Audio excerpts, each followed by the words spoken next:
So it looks like we just have another case of Obama and his radical friends and their history of radicalism. And joining us now is Larry Krathwohl. Larry, welcome to Hannity's America. Thanks for being with us. Glad to be here. A phenomenal story. For a year, you infiltrated the Weather Underground. You know and knew personally Bernardine Dohrn and Bill Ayers. You began working for the FBI. You even moved into the home of the Weather Underground, right? And that included Bill Ayers. You lived with him. Yes, I did. For a year. Tell us about that time. Well, I was, after the group went underground in December 1969, I was assigned to various cells in Detroit, Michigan, Madison, Wisconsin, Buffalo, New York. During those periods, I lived with various members of the group in which Bill was the leader and would either stay with us or leave and come back and take charge of the group. Now, you were there with Bill Ayers and sat at a kitchen table, and he specifically not only taught you how to build a bomb, but actually drew pictures of it and actually told you what cities to target, correct? Yes, when we were in Detroit, 2 targets were picked out, the Detroit Police Officers Association building in the 13th Precinct. There was some kind of a trial going on involving police officers. And he told us what buildings we should bomb. He assigned the people to the various locations. And when I objected, because the DPOA building was next door to a restaurant, and then it was my belief that the bomb would kill more people in the restaurant than anyone in this old brownstone building in Detroit, he told me that in a revolution, innocent people have to die. The outrageous sermons preached by the Reverend Jeremiah Wright and Father Michael Pfleger sent shockwaves throughout the country. Now, tonight, we examine just how close Senator Obama is to these controversial leaders. His controversial associations have plagued his political campaign, but there was one that almost brought his White House hopes to a halt.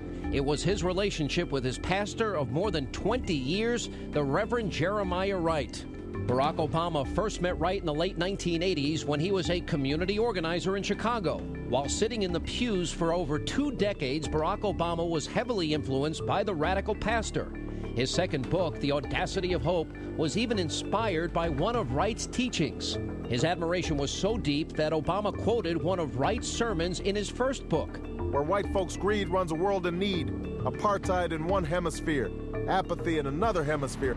Reverend Wright preaches an Afrocentric theology, a belief system based on the writings of James Cone. He wrote of, quote, a theology whose sole purpose is to apply the freeing power of the gospel to black people under white oppression, unquote. Cone also claims that, quote, white racism is a disease. No excuse can be made for it. We blacks can only oppose it with every ounce of humanity. Liberation theology is a Christian school of thought that began in the 1960s in Latin America. It sees Jesus not just as a redeemer, but as a liberator of the oppressed. It's often cited as being a form of, quote, Christian socialism, since it mixes politics and religion.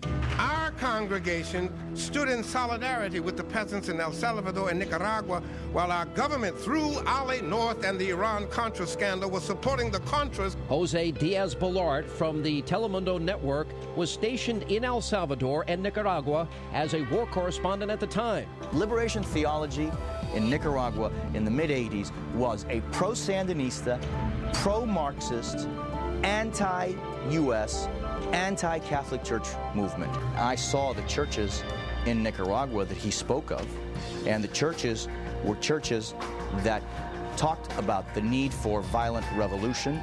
Jesus Christ on the altar was not Jesus Christ. He was a Sandinista soldier. This is who Reverend Wright was supporting.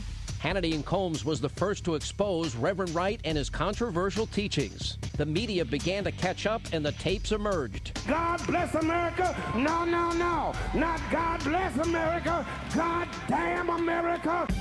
Senator Obama was in a bind. Does he defend his pastor and spiritual mentor of more than 20 years, or does he denounce him? As imperfect as he may be, he has been like family to me. One of my members just might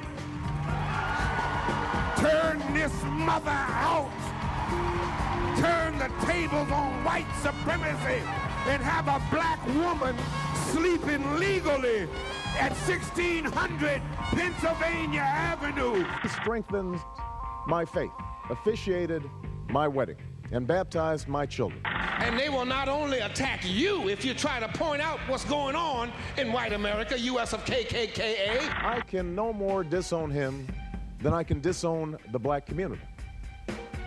I can no more disown him than I can disown my white grandmother. But Senator Obama's half-hearted attempt to ease the minds and hearts of Americans would not work. After keeping quiet for several weeks, Jeremiah Wright emerged at an NAACP event in Detroit and added more fuel to the fire. Arabic is a language, it's not a religion. Barack Hussein Obama, Barack Hussein Obama, Barack Hussein Obama. But he didn't stop there.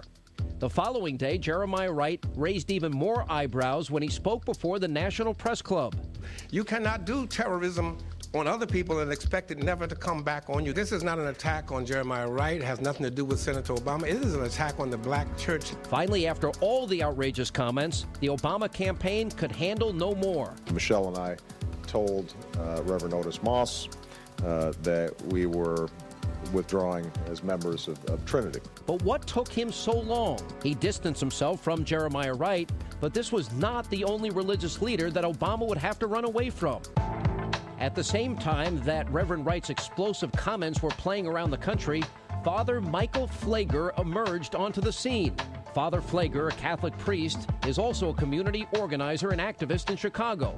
He made headlines back in May when he gave this racially charged sermon at Trinity United Church of Christ. When Hillary was crying, and people said that was put on, I really don't believe it was put on. I really believe that she just always thought, this is mine. And then out of nowhere came, hey, I'm Barack Obama. And she said, oh, damn, where did you come from? I'm white. I'm entitled.